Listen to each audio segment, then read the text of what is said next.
To hear the full episode, become a patron at patreon.com/deathpanelpod. Welcome to the Death Panel. Patrons, thank you so much for supporting the show. None of the work that we do would be possible without you. To become a supporter of the show and get access to the second weekly bonus episode, as well as the entire back catalog of bonus episodes, become a patron at patreon.com/deathpanelpod. And to help us out some more, share the show with your friends, post about your favorite episodes, hold listening or discussion groups, pick up a copy of Health Communism, Short History of Transmisogyny, and Abolish Rent at your local bookstore, or request them at your local library, and follow us at deathpanel_. I'm Beatrice Adler-Bolton, and today I'm here with my co-hosts, Artie Vierkant.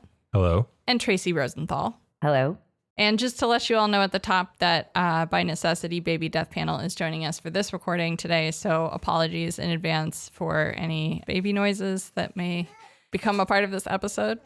The three of us are going to be discussing something that we've long warned was coming, a carceral shift back toward the era of the total institution that is no longer just a threat, but is now official policy.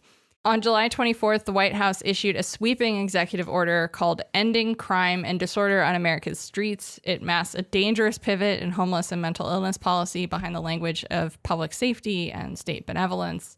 On its face, it looks like a crackdown on homelessness, drug use, and so-called public disorder, and it definitely is, but when you read it closely and understand the broader context, it also becomes clear that this is the foundation for a renewed and expanded system of mass institutionalization in the United States. This order uses pathologization and the language of care to justify a new regime of confinement, forced treatment, and the organized abandonment of support programs and infrastructure that are non-carceral, like housing first, direct cash support, and harm reduction services. In so doing, it echoes longstanding Republican and Democratic calls for a return to mass institutionalization, psychiatric detention, chemical incarceration, and punitive systems of control under the banner of compassion. It positions disabled, unhoused, and poor people as threats to be managed through removal and warehousing. So in this episode, we're going to walk through what the executive order actually says, line by line, and explain what it means. We're also going to trace how it signals a real ideological shift towards the re-legitimation of institutions that were publicly discredited and dismantled through decades of organizing by disabled and mad people, as well as service providers in the deinstitutionalization movement. So we're going to explain how this order constructs the legal, structural, and ideological need for forced treatment and carceral care, and how these moves are not designed to alleviate suffering, but to disappear those most harmed by a political economy from public space and from public consciousness. Yeah, and I think this is a really important executive order to go through, in part because in this, I think we really see this confluence of housing struggle and healthcare struggle or mad rights struggle becomes really, that overlap becomes very obvious here, because we have, on one hand, as we'll talk about, as I'm sure that Tracy will get into a lot, we have this enormous attack on really decades of housing policy, and we have this complete redirection. I mean, in many ways, it's a redirection of the state in a similar way that we've already seen with the Trump administration in so many aspects, towards just more avenues of sweeping people off the streets, like we're seeing with ICE detention, and political imprisonment of prominent people organizing in solidarity with Palestinian liberation, things like that.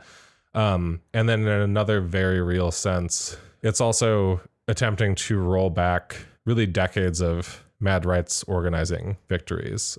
Yeah, I mean, I think that as both of you said, this is such an immense overlap. I feel like, as you said, thinking about this order as reflecting the legal, structural, and ideological justifications for an expansion of detention as the sole means by which to solve social problems. And we see that, as you said, with the use of ICE detentions. And here, I think that not only does this represent a backtracking of the victories of organized disabled people in the struggles against asylums, it also reflects the counterinsurgency to abolitionist and decarceration movements. And in many ways, invents mass incarceration by another name precisely in the moment when so much of our organizing on that front has been victorious. And so I think that we see these new budget avenues coming through the federal government that redirects funding for housing to funding for carceral shelters, forced treatment centers, and detention centers, and what likely will be even tent cities. And that is the form that Trump has promised on the campaign trail. And so I think that thinking about this reframing of a housing issue as an issue of law and order and the continued use of detention as the sole means to solve social problems. It's like the biggest theme. I also just like before we start out, I was reading Donald Trump's own statements in releasing this order, and I thought it might be useful to have some of his words about the justification for this order. And so this was last week. When he introduced this, he said, "When leaders come to see me to make a trade deal for billions and billions and even trillions of dollars, and they come and there's tents outside the White House, you can't have that." And so I think that for me, that really establishes the basis of how this administration is in many ways reflecting a long-term retrenchment against unhoused people, just the audacity with which someone can supposedly make an order that addresses the problem of homelessness, but is actually just about producing an environment to conduct business. It doesn't really get any more literal than that. Right. Yeah, absolutely. So before we get too far into this, I think it would be good to just establish from the beginning what the order is saying and sort of the justification that it's giving for itself. So we'll start with sort of the framing of it, and then we can get into sort of more specifics about policy changes that they're advocating for here. Because remember, again, this is an executive order. In some cases, there are things in this order that Trump can do unilaterally, but in other cases, this is also just in the way that so many of the other executive orders that we've talked about before. This is just sort of a statement of intent. Mm-hmm. But of course, as we've seen with the way that the courts have folded to previous executive orders of Trump's and the whole situation unfolding under, I mean, just look at like the impoundment crisis that we've talked about a lot on the show, for example. I think it's fair to say that you can't just sort of dismiss this as, oh, it's just an executive order. Mm-hmm. For sure. But so this executive order, again, was from July 24th, 2025. It is called Ending Crime and Disorder on America's Streets. And the beginning, which declares its purpose, reads as follows, quote, Section 1, Purpose and Policy. Endemic vagrancy, disorderly behavior, sudden confrontations, and violent attacks have made our cities unsafe.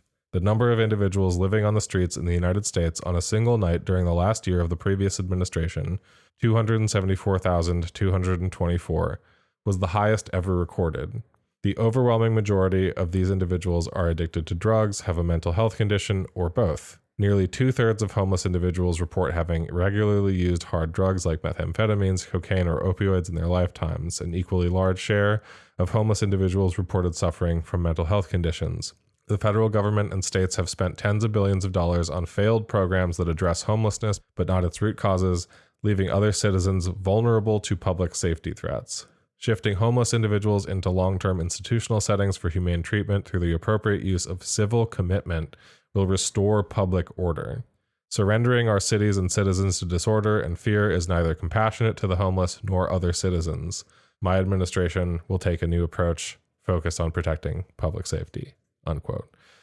And so I think it's just important to say from the top about this, the entire framing, we have this classic myth that unhoused people make cities unsafe, that people who are unhoused are only living on the streets because of some sort of inherent pathology, right? That they are mentally ill, that government must, quote unquote, address the root causes of homelessness, by which it means that pathology, the pathologization that it is declaring falsely that these people have.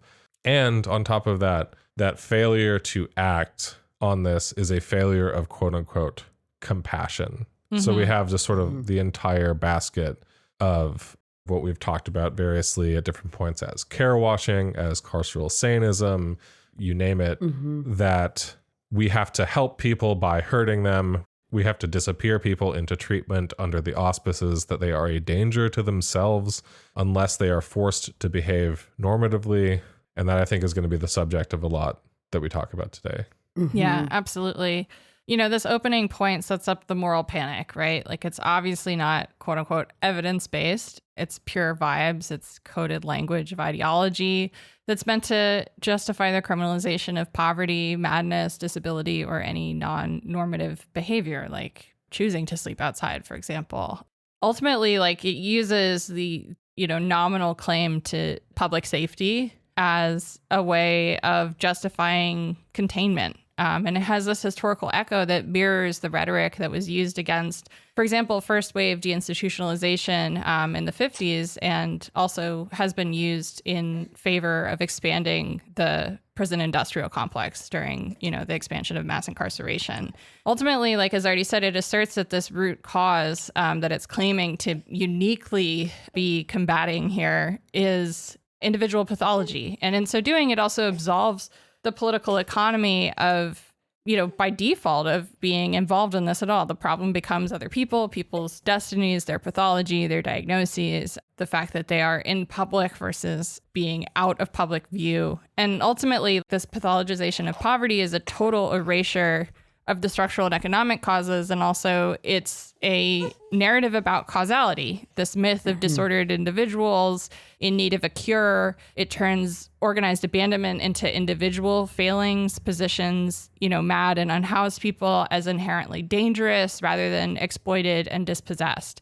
And while it doesn't come right out and say, we're bringing back the asylums, it does, as we're going to talk about, essentially mandate the conditions under which mass institutionalization will become the state's only practical response. And you can see that telegraphed from the very beginning here, where you talk about needing to step up long-term commitment, long-term warehousing, essentially. Yeah, I mean, and just to add to some of that, I think it's really interesting that the first number cited in this executive order is itself extracted from the broader number of unhoused people in the United States, which is, over 700,000. It's 771,000, almost 500 people who were counted as part of the, point in time count, which we all know is designed to be an undercount.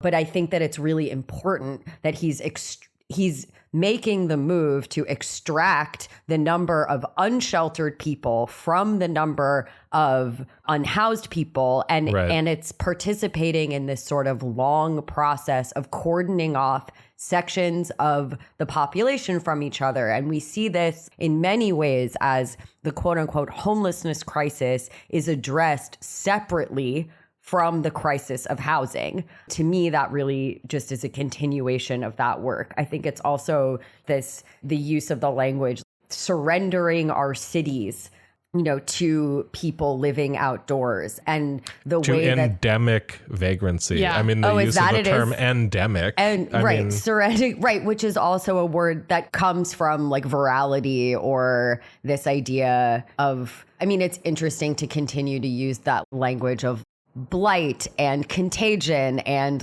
disorder as endemic. I think that again, this is the way that our interests are like completely aligned. It's like revealed even in that sentence. And I think that, that sort of long tradition of revanchism, of turning a housing problem into a problem of law and order is really important. And I think, just to sort of drill down into this idea of this, fundamental debate about the root causes of social problems, and that has been effectively ongoing since the 1970s, which is, are problems inherent to capitalist economies? Are they social problems and economic problems, or are they effectively moral problems of individuals? And I think that, for me, just situating this order in all of these trends that we're naming really sort of helps us see like what its use are. And of course, we can also just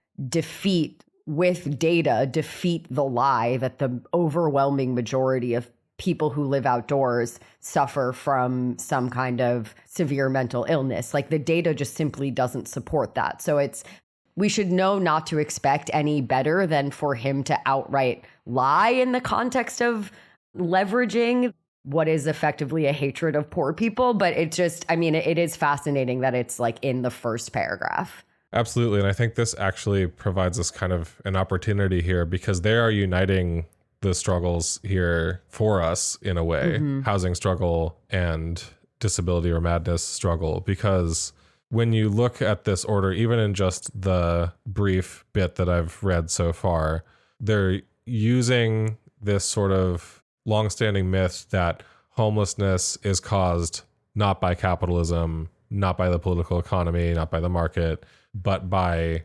individual failing, quote unquote, endemic vagrancy, pathologization, that they're using this as justification to what exactly? Well, in part, yes, to sweep the streets, which we'll talk about more, but also to expand involuntary commitment, to expand psychiatric incarceration of people, to make it easier to do so, to make it easier to hold people for longer. And the simple equation that this sets up is they will be trying to involuntarily commit more people. Where do those people go? Right? They're creating a problem that they will then have to, or that they will then, pretend to be filling or solving with new institutions. The only way that they could do this, expand these carceral crackdowns, expand sweeping people off the streets by using systems of psychiatric incarceration, is by expanding sites of psychiatric incarceration. And when I say that, it's not just sort of within this order, it's also something that I think it's important to state that Trump and the right have long been pushing for. I mean, on the one hand, you have the right at large, which has, since the dissolution or really reformation or metamorphosis, I guess you could say, of the old state mental asylum system, has spent the intervening decades pining for the return of the asylum and repeating the lie that the population of unhoused people and the population of incarcerated people in this country are so large because asylums, quote unquote, emptied out into the streets and into prisons, which is not true. And then you have Trump, who has spent his modern political career talking about this endlessly as well. And I want to make sure that we kind of hammer this home, because this is something that most media outlets, I think, seem to pay almost no attention to.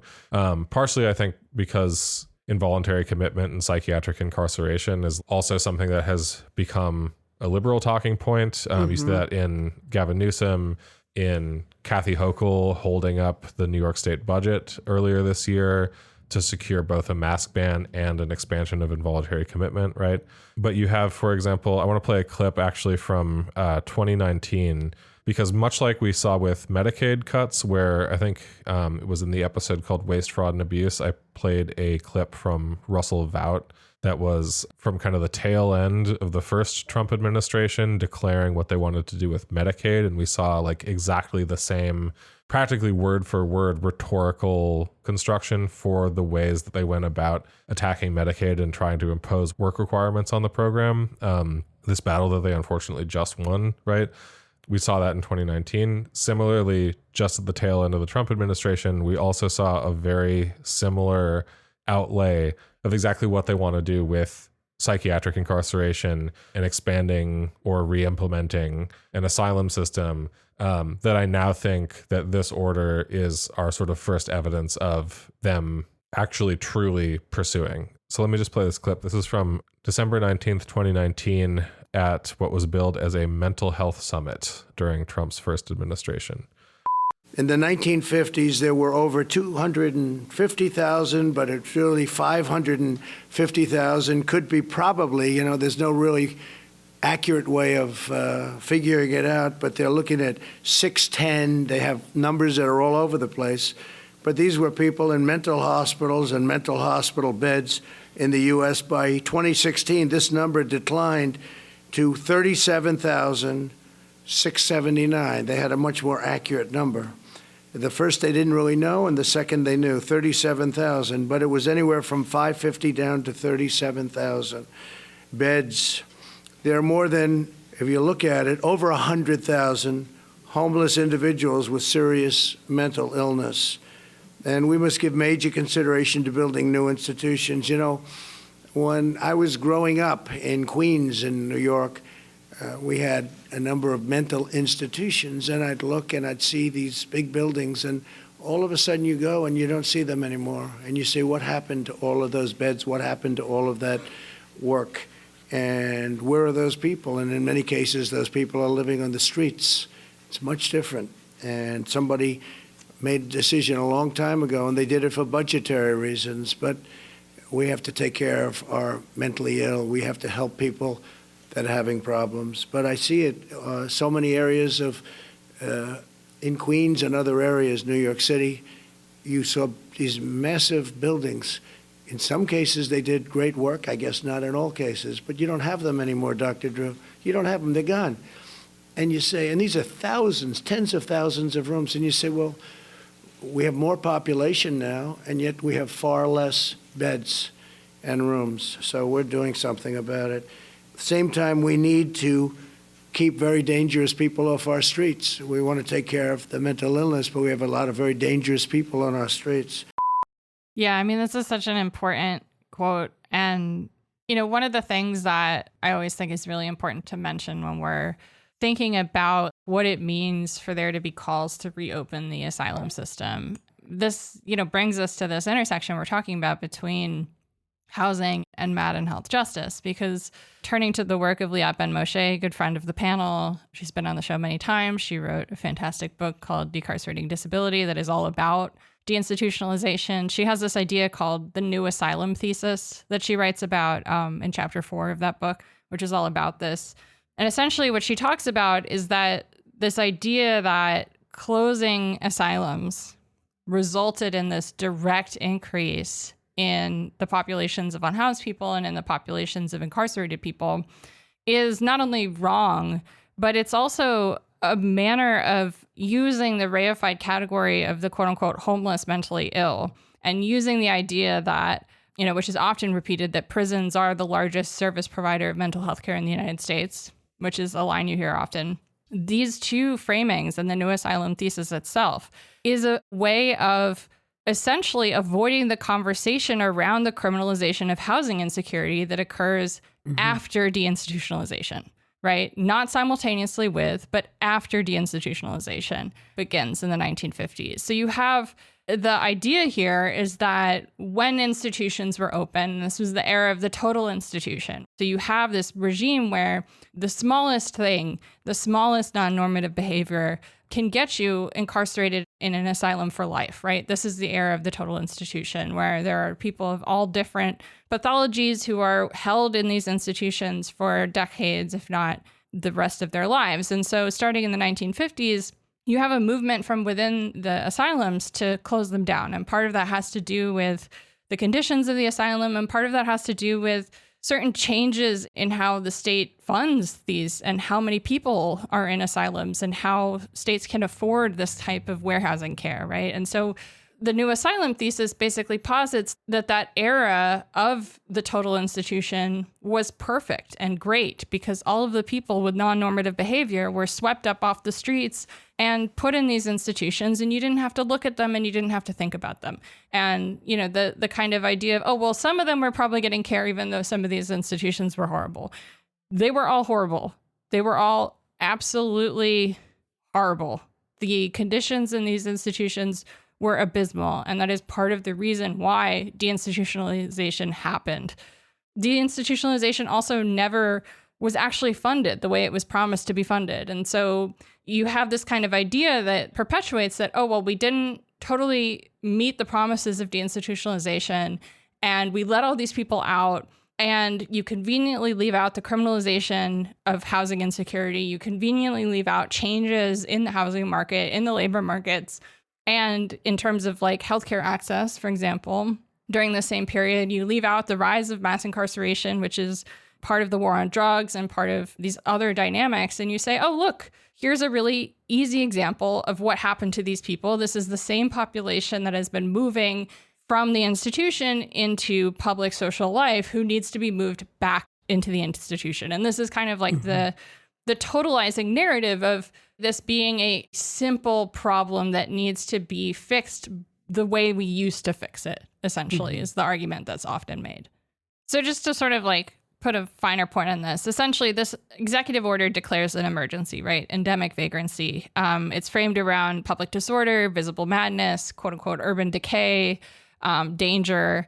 And then it ultimately demands this coordinated action from both law enforcement, health systems, and housing authorities that would roll us back to the era of the total institution. And it, you know, as Tracy said, it offers no meaningful investment in any kind of infrastructure that would actually address people's material needs. That's not the point of this. The point is identification and removal. And it directs people to be removed from public space and routed into systems of coercive treatment and warehousing. But the question becomes, as already talked about, treatment where?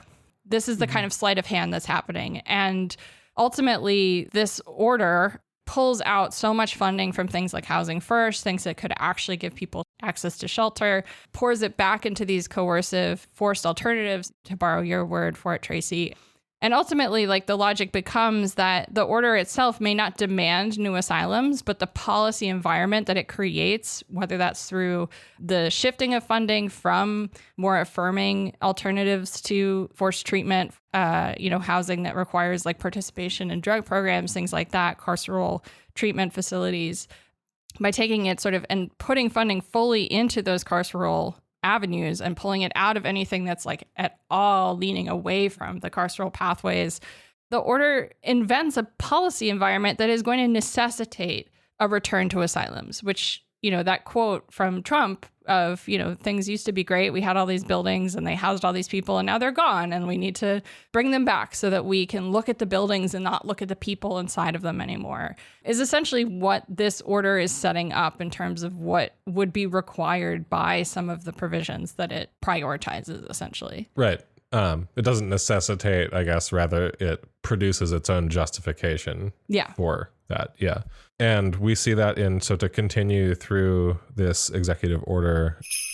To hear the full episode, become a patron at patreon.com/deathpanelpod. You'll get access to this and the rest of our catalog of patron-only episodes, and be the first to get a new patron episode every Monday when it drops. With love, the Death Panel.